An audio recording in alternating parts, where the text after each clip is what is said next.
Indianapolis is the center of the NFL universe this week as scouts, coaches, and team executives make their annual trek to Lucas Oil Stadium for the NFL Scouting Combine to get a look at the more than 300 top prospects that hope to hear their names called during April's NFL Draft. The 2019 NFL Scouting Combine takes place February 26 through March 4.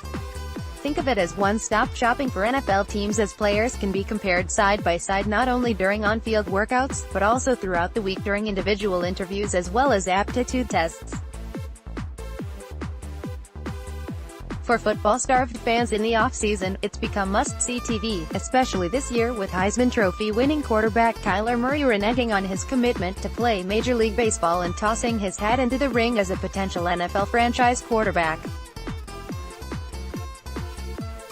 Here are 5 things to know about the Combine. It's a week-long meat market, evaluation. The Combine is an opportunity for top prospects who are draft eligible and have received invitations to the Combine to showcase their talents. Scouts, coaches, executives, and medical personnel from each of the 32 NFL teams attend so they can evaluate draft prospects. It's a week-long job interview. Players who are leaving college are trying to make good impressions so they will be hired, drafted, signed by NFL teams. The Underwear Olympics. At the Combine, draft prospects do not play football games or go through a normal football practice. Instead, they go through standardized drills which measure size, speed, strength, stamina, agility, and skills. Sometimes it looks more like a track meet than a football practice. The players are not even wearing pads or helmets. That's why the Combine is sometimes derisively referred to as the Underwear Olympics. There are no contact during drills.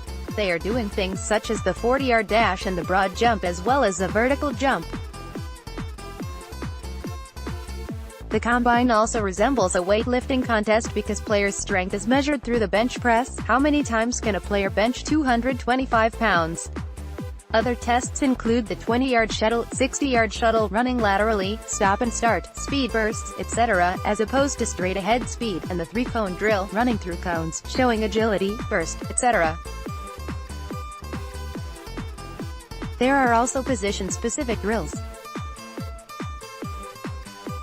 For example, quarterbacks throw certain routes to show off their arm strength and accuracy, whereas no other positions need to worry about throwing the ball. Also, a lineman doesn't run straight downfield 40 yards too often in a football game, so measuring his footwork, agility, speed with the shuttle cones would provide a better evaluation. The individual meetings resemble speed dating. Each team has allowed to interview 60 different players for a total of 15 minutes each. It's a lot like speed dating. The speed dates usually take place in a hotel room reserved by the team. There will be one player and several representatives from the team, general manager, coaches, scouts, team psychologists, etc. The players could also be asked to take written tests such as the Wonderlic, which consists of 50 questions which must be answered in 12 minutes. It's not a test about football, it's a cognitive evaluation, basically, an aptitude test. An average score is around 20. Players are also drug tested.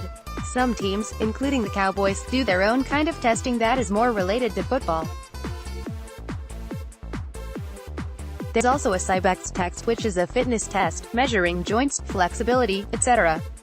It's almost 500,000 more viewers than the NBA's Big Matchup, which aired in the same time slot on ABC.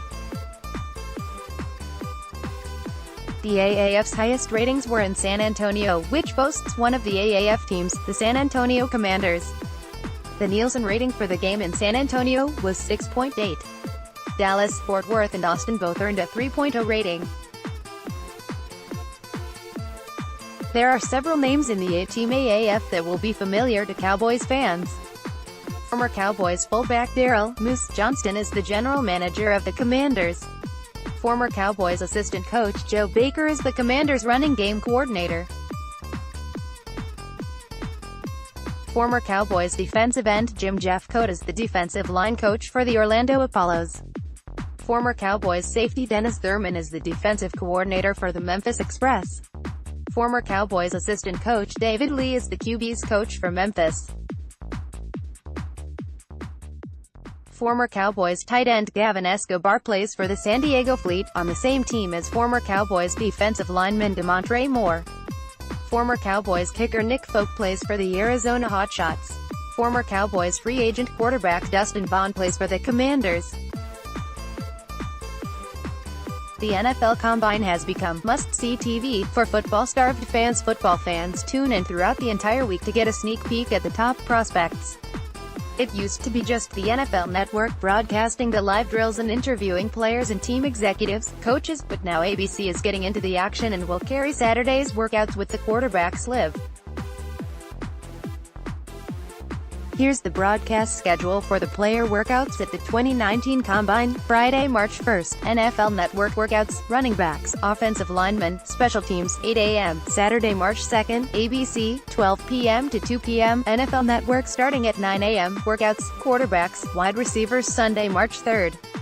NFL Network workouts, defensive linemen, linebackers, begins 8 a.m. Monday, March 4th. NFL Network workouts, defensive backs, begins 8 a.m. Former Dallas Cowboys stars Michael Irvin and Deion Sanders are part of the broadcast team for NFL Network covering this year's Combine.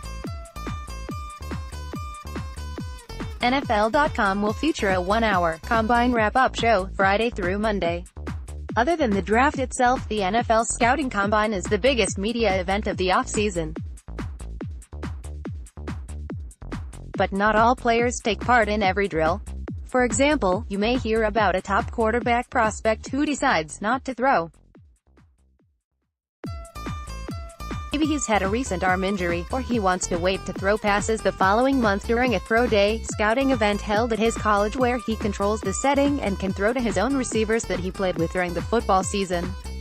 Most prospects are eager to show their skills and can improve their draft stock with good performances at the Combine. But other prospects who are already highly rated may decide that a poor showing could hurt their draft status, so they will skip certain drills. But the athletes who really shine during the Combine can help their draft stock. The superstar of the 2015 NFL Combine was a cornerback, safety from the University of Connecticut who completely wowed the scouts with a broad jump that would have set a world record in track. He also showed great speed in the dash. He went from being a small school cornerback to a guy who started rocketing up the draft charts thanks to a great showing of his athleticism at the Combine. His name was Byron Jones, and 2 months later he was drafted in the first round by the Dallas Cowboys. Byron made his first Pro Bowl in 2018.